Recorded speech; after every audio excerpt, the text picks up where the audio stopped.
E aí, gente, tudo bem? Sejam bem-vindos a mais um vídeo aqui do Parabólica. Eu sou o Pedro Renault, professor de História, e hoje a gente vai falar de um dos temas que vocês me pedem, assim, para quem tá aí desde o início do canal, pede para falar muito disso, desde o início do canal, quando a gente começou lá há 3 anos atrás, em 2015.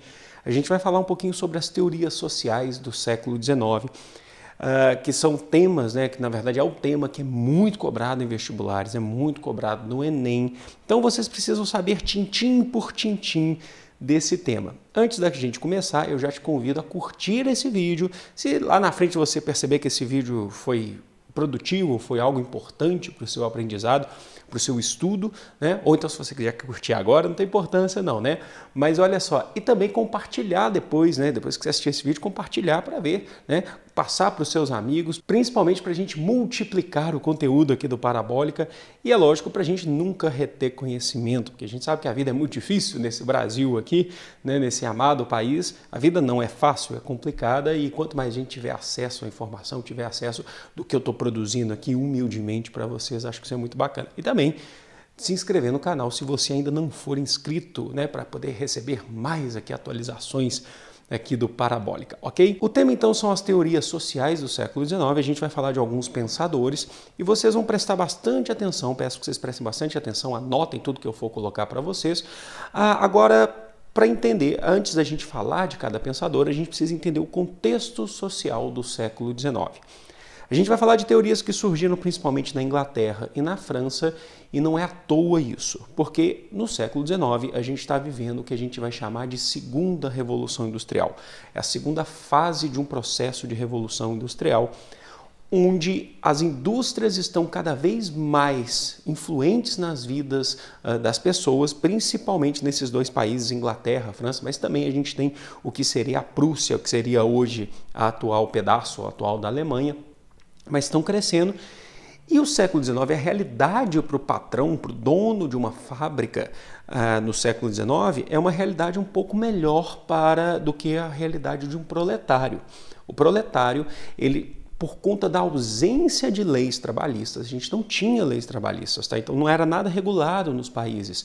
O proletário acabava vivendo um pouco abaixo, né, do que se esperava. Então, o trabalhador, né, que são os trabalhadores, que são os proletários, eles tinham que trabalhar ali 16 horas de trabalho por dia, a 20 horas, alguns chegavam até 20 horas por dia, eles não tinham pausa para almoço, basicamente, não tinham descanso semanal, então não existia férias, muito menos remuneradas, porque valia muito mais o acordo que o patrão passava para eles. Tem um bicho, um mosquito voando aqui, o acordo que o patrão passava para eles. Então a vida não era uma vida fácil. Significa que antes da Revolução Industrial era beleza? Não, a vida para quem era pobre era miserável, mas não significa que melhorou com a Revolução Industrial e nem piorou. Agora é uma exploração que está sendo diferente, mas o trabalhador está sendo muito explorado. Então a vida é muito complicada, entendam isso. O século XIX, por conta da ausência de lei trabalhista, de uma regulamentação maior do Estado, de uma legislação, a gente não tem como definir um padrão. Então, se você não quer trabalhar 16 horas numa fábrica, tudo bem, você pode não querer trabalhar, só não fazer um acordo com o patrão. Mas aonde que você vai trabalhar, sendo que a maioria dos lugares, a maioria dos locais eles faziam, né? Eles faziam mais ou menos isso, 16 a 20 horas por dia, valia o que o patrão oferecia. As mulheres tinham um salário muito menor, as crianças trabalhavam. O trabalho infantil era algo que não era regularizado, porque não precisa regularizar o que não tinha lei que o proibisse, ou não tinha nenhuma questão moral que proibisse as crianças de trabalharem. As crianças trabalhavam principalmente em minas de carvão, para poder extrair o que vai ser o primeiro grande combustível dessa revolução, e também dentro de máquinas para colocar óleo, para fazer a manutenção, conserto de máquinas que elas eram muito grandes. E por conta disso, o século XIX é o século que surgem as teorias, né? As teorias que vão tentar... existem teorias dos dois lados, as teorias que vão tentar melhorar a qualidade de vida do trabalhador, existem também as teorias que vão tentar melhorar a produção, né? Então, assim, vários tipos de teorias. As primeiras que a gente vai falar, que a gente vai colocar aqui, são as do início do século XIX, que são as teorias aí de uns caras, de uns filósofos chamados de socialistas utópicos. Eu já fiz aqui no meu vídeo de filosofia, aqui no Parabólica, o que é utopia. Utopia é uma ideia inalcançável. Estes pensadores aí, os socialistas utópicos, eles são socialistas? Não, a gente vai entender isso agora, tá? E são utópicos? Sim, talvez sejam utópicos, mas são eles que se definiram enquanto socialistas utópicos? Não. Quem definiu o socialismo utópico, que falou que eles eram socialistas utópicos, serão os pensadores que virão depois, que vão falar o que eles estão pensando é utopia. Tá? Então, principalmente Marx e Engels vão falar que esses caras aí estão pensando num negócio absurdo que, na verdade, não vai transformar de fato a sociedade. Então, vamos lá entender como que é a teoria. Eles são bem rápidos, tá? O primeiro que a gente fala será o Charles Fourier. O Charles Fourier, ele está vendo essa desigualdade acontecendo, esses problemas acontecendo, e aí ele vai propor a criação de alguns falancérios. O que são falancérios, gente? Falancérios seriam pequenas comunidades formadas mais ou menos de 1.200 a 2.000 pessoas, trabalhadores que vão viver dentro dessas comunidades. Essas comunidades serão basicamente independentes entre si. Elas terão as suas indústrias, se for necessário que elas tenham as suas indústrias, e dentro dessas comunidades, dentro dessas indústrias, tudo vai funcionar cooperativamente. Então, a produção que é feita dentro de cada falancério é de acordo com a necessidade do falancério, é de acordo com a necessidade do que os trabalhadores estão pensando para aquilo. E dentro desses falancérios a gente não vai ter uma centralização de poder. Não existe um Estado forte dentro desse falancério regulando tudo, o que cada um vai produzir, nada. Serão as cooperativas dos trabalhadores que vão poder organizar. Então ele acreditava que era possível dividir o mundo, dividir a Europa em vários falancérios, né, onde a produção de cada falancério depende de cada trabalhador, aquela coisa toda. Tá? Esse é o Charles Fourier.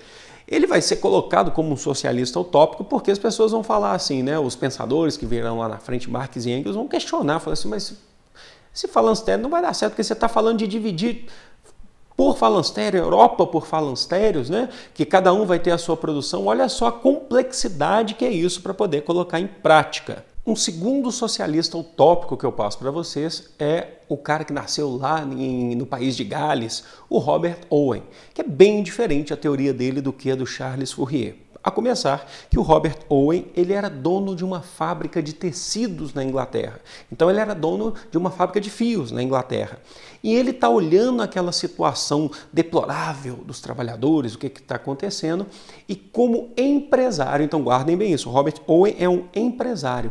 Ele começa a defender que para melhorar a situação é preciso melhorar as condições de vida e de trabalho dos proletários. Então ele está pedindo, ele está falando de melhorar salário, reduzir carga horária, você ter um saneamento básico, melhoras na condição de vida no geral. Mas por que o Robert Owen ele vai ser criticado depois pelos outros socialistas que vão vir para frente? Porque eles vão olhar para o Robert Owen e vão falar, ele está querendo reduzir a carga de trabalho, melhorar a condição de salário, de trabalho dos trabalhadores, mas vocês não podem esquecer que ele é um patrão, ele é um empresário.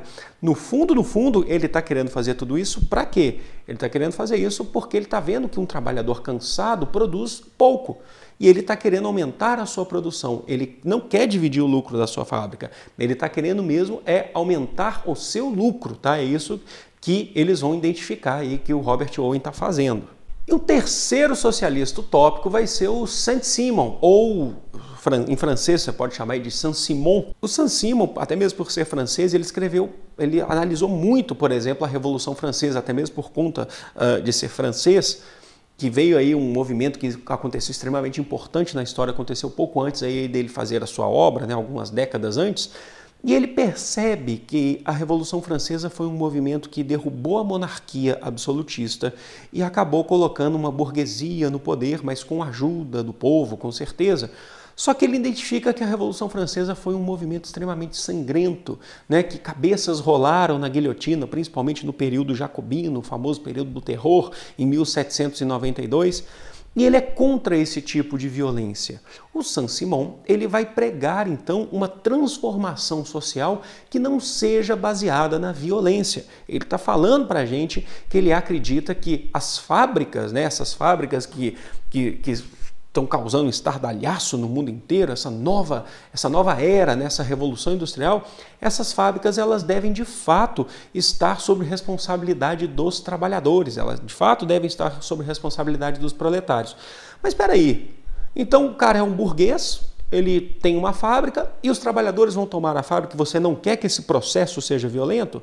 Calma, o Saint-Simon ele vai falar que os trabalhadores devem organizar as fábricas, os patrões devem organizar as fábricas. Vocês estão vendo minha risadinha de ironia aqui? É quase isso, porque como assim, né? Banqueiros, né? Donos de bancos devem estar por conta dos meios de produção e ele acha que é possível viver assim através de uma conciliação das classes sociais. Vocês estão percebendo por que ele também é chamado de utópico? Porque não existe essa conciliação. Desde quando, né, pelas análises que a gente faz, que o dono da fábrica vai querer compartilhar o seu meio de produção com seus trabalhadores, não o explorando. Então vocês percebem, eles estão querendo dar algumas saídas? Claro que eles estão. Alguns deles são de bom coração? Acredito que sim. Só que existe um abismo muito grande entre a teoria e a prática. E é por isso que depois surgirão os novos pensadores aí do século XIX, que serão principalmente, tá, gente? Não só, mas principalmente, que a gente precisa destacar aqui, que vocês precisam saber bem da teoria, que seriam Karl Marx e seu parceiro, né, o seu companheiro, Friedrich Engels. Vamos entender um pouco. Marx nasceu lá em 1818, ele é um pouquinho mais novo do que todos esses socialistas utópicos que surgiram, eles inclusive que falaram que esses socialistas aí que a gente falou, esses pensadores são os socialistas utópicos, e vocês vão entender bem a diferença. O Marx e o Engels eles vão vir com uma nova modalidade, basicamente, do socialismo, que eles vão chamar de socialismo científico, tá? Que seria uma coisa mais pautada pé no chão. Você pode até discordar, mas não é o objetivo aqui a gente discordar ou concordar. O objetivo aqui dessa aula é a gente entender para poder entrar na universidade no próximo ano aí, certo? Ou nesse ano, né? Independente aí de qual vestibular que você vai fazer. O Marx e o Engels, gente, é muito importante saber porque eles discordam basicamente de quase tudo do que os socialistas utópicos falaram. A começar, o Marx e o Engels, eles estão ali na Alemanha, tá? O que hoje seria a Alemanha, na verdade eles são da Prússia, né? O Marx ele é prussiano, que não existe mais Prússia, hoje seria a Alemanha, e ele está vendo também essa exploração, ele está vivendo o mesmo contexto, talvez pior, porque isso vai se alastrando, isso vai sendo pior com o tempo, né? Essa relação entre o patrão burguês industrial e o proletário. E aí ele começa a elaborar a sua ideia, ele começa a elaborar a sua teoria. Tem muita gente que acha que o Marx escreveu profundamente sobre socialismo, sobre comunismo, e não. Ele se limitou muitas vezes a criticar o sistema capitalista, que é o que ele está vendo. Tá? Então, o que a gente vai ver de obra muito socialista, falando mais de socialismo, comunismo, é do Engels até, porque o Marx faleceu antes do Engels, para frente, com outros pensadores que virão depois, tá? Que vão tentar pegar a teoria do Marx e tentar aplicá-la em um possível socialismo. O Marx fala de socialismo, mas ele não aprofunda, tá? Ele fala mais, ele faz mais uma crítica ao capitalismo. Esses pensadores que a gente está falando, Marx e Engels, eles têm um trabalho, assim, eles têm uma obra que é muito grande, é uma obra gigantesca, que algumas coisas são mais tranquilas de ler. Então, por exemplo, se você for pegar, todo mundo vai lembrar do Marx logo de cara, do Manifesto do Partido Comunista, que é uma obra didática. Nem livro é um panfleto, é um manifesto, que servia para quê? Para poder chegar nos trabalhadores, para os trabalhadores entenderem de maneira mais didática qual a função deles dentro desse processo produtivo, dentro desse sistema capitalista. E também tem obras que são mais complexas, eu já destaco logo de cara o Capital. Eu tenho o Capital aqui em casa, está guardado, eu não estou com nenhum livro aqui na minha mesa agora, nesse momento, tá? Eu destaco para vocês também a ideologia alemã, que ele fala dos neo-hegelianos, que ele faz críticas aos outros filósofos, a miséria da filosofia, né, que ele faz uma crítica a um cara muito importante também, que é o Proudhon, que tinha escrito um livro, Filosofia da Miséria, aí o Marx vai lá e responde com a miséria da filosofia. São obras que eu ainda preciso ler muito, eu preciso aprender muito ainda, não li toda a obra de Marx e Engels, mas eu preciso aprender muito porque tem coisas que são bem complexas, tá? E fogem muito do que é o senso comum. Mas enfim, a gente não está aqui para falar isso, eu estou aqui para tentar mostrar para vocês a base desse pensamento, para entender as teorias do século XIX e a sua importância. Bom, o Marx e o Engels, eles são aí filósofos que a gente vai chamar de materialistas. O que significa isso? Eles acreditam mais em uma relação material da sociedade. E o método que eles vão tentar estudar a história, que eles vão tentar estudar essas relações que estão acontecendo no século XIX, se chama materialismo histórico dialético. Prestem bem isso, materialismo histórico dialético. Vamos por partes. Se vocês entenderem o que é o materialismo histórico dialético, vocês já sabem, assim, a boa base do Marx. Vocês já sabem, vocês já estão aptos aí a responder questões sobre isso nos vestibulares, tá? Bom, materialismo significa que ele acredita numa vida, numa filosofia ou numa história muito mais voltada para a questão sensível, a questão da matéria, tá? Agora, materialismo histórico dialético, básico. Vamos entender. Materialismo.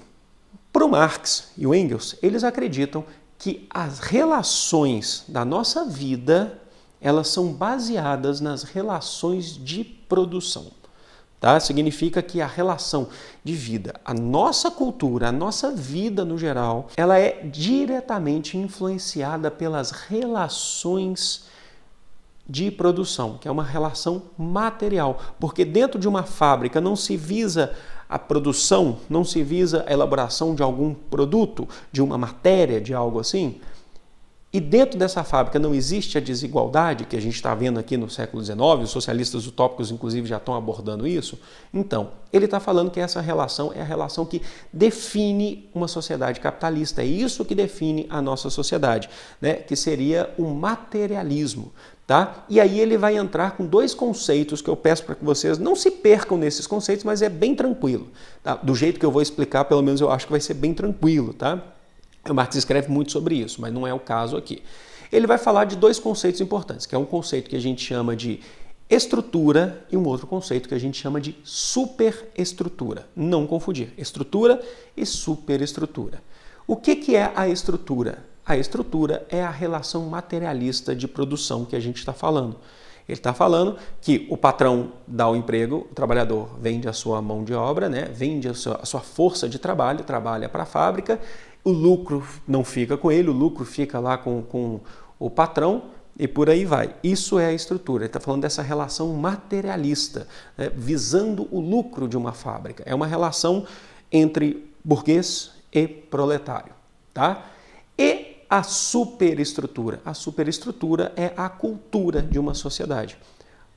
Teu gosto pessoal, a tua religião, o que você gosta de fazer no final de semana, qual o tempo que você tem para fazer, qual que é o tipo de estudo que você tem na escola, qual que é o teu time de futebol, por exemplo. Então, superestrutura é a cultura e a estrutura é a relação material de produção, certo? Para o Marx, a estrutura influencia diretamente a superestrutura. Significa que a sua cultura ela é influenciada diretamente pela sua relação de produção, a relação entre trabalhadores e burgueses, proletários e patrões. Para ele é isso. Então, por exemplo, qual que é o tempo livre que você tem para jogar videogame ou para fazer qualquer outra coisa, para poder ler um livro, para poder assistir uma série no Netflix? Qual que é o tempo livre? É baseado dentro da relação materialista, porque eu não posso fazer isso enquanto eu estou trabalhando, entenderam? Eu não posso. Então, assim, qual que é o tipo, o gosto que você tem? Qual que é o pensamento que você tem? Tudo isso é influenciado por essa relação. Então, a influência pode ser ampla, de fato, mas ele está falando, então, que a superestrutura é influenciada diretamente pela estrutura. Se vocês entenderem esses conceitos, então vocês já estão sabendo. Para ele, para o Marx, a vida, né, a sociedade capitalista, ela tem uma relação material, de produção, certo? Então essa é a parte do materialismo histórico. E a outra palavra, a última palavra que a gente fala aí, que é o dialético. Para completar, ó, materialismo histórico, materialismo dialético. Dialética significa, eu estou falando em linhas gerais para vocês, contradição, oposição de ideias.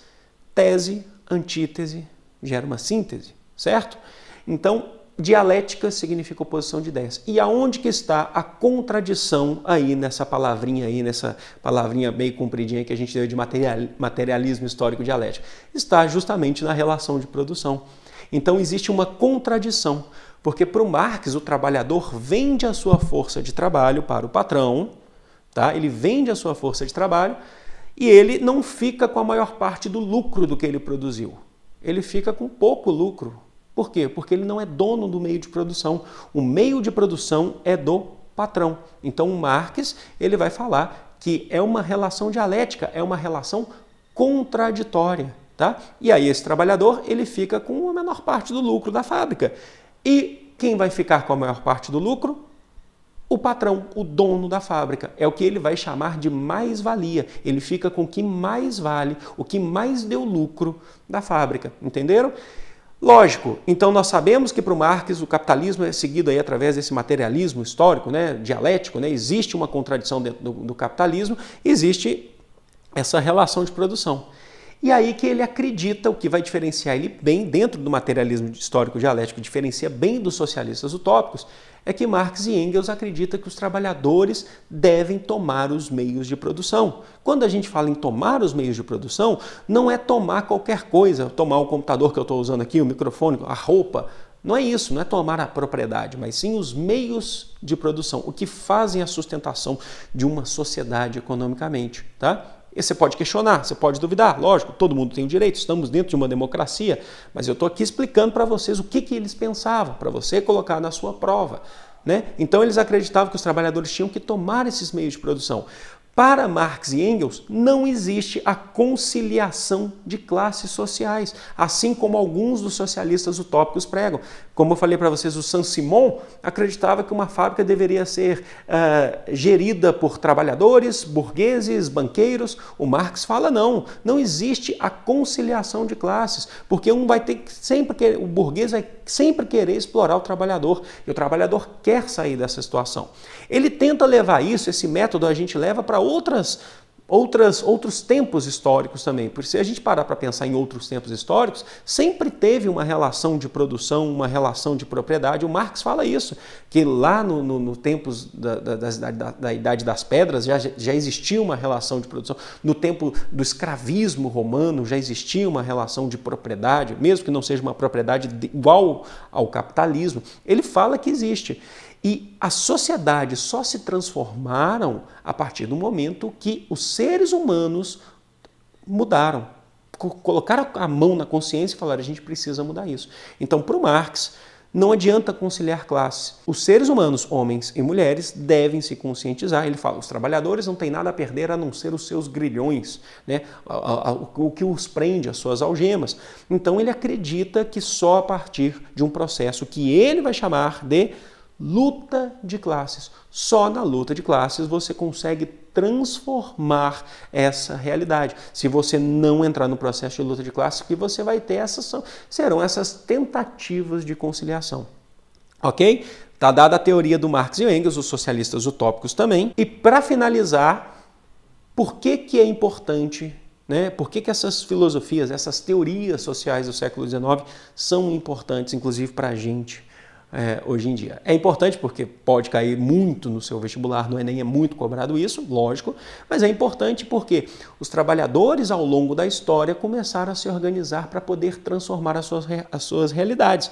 Não significa que todo mundo chegou no socialismo, não é isso, tá, gente? Cuidado com a interpretação que você vai dar sobre o materialismo histórico dialético. Não é necessariamente só chegar ao socialismo, mas se mobilizar para poder melhorar a sua qualidade de vida, a sua qualidade de trabalho. Então as leis trabalhistas surgiram porque teve pessoas que questionaram, que não conciliaram, que tentaram se movimentar. Sufrágio universal, o sufrágio feminino que aconteceu no mundo. As mulheres nunca teriam o direito ao voto simplesmente por uma atitude bondosa do homem, né, dos homens, tipo assim, que nem o Santo Agostinho, que fala que Deus criou o universo e não, isso é inquestionável, é só um ato de bondade, isso não pode ser questionado. Não, por conta da mobilização. É isso, deixa eu ver o tempo aqui, é isso que Marx e Engels estão mostrando para a gente, é isso que os socialistas utópicos estão começando a discutir também. Então tá dada aí a importância, ok? Gente, espero que vocês tenham entendido, deixem aqui nos comentários, muitos vídeos aí virão, se vocês quiserem que a gente fale mais, a gente ainda vai falar sobre a Comuna de Paris, ok? Eu vou ficando por aqui, grande beijo, fui!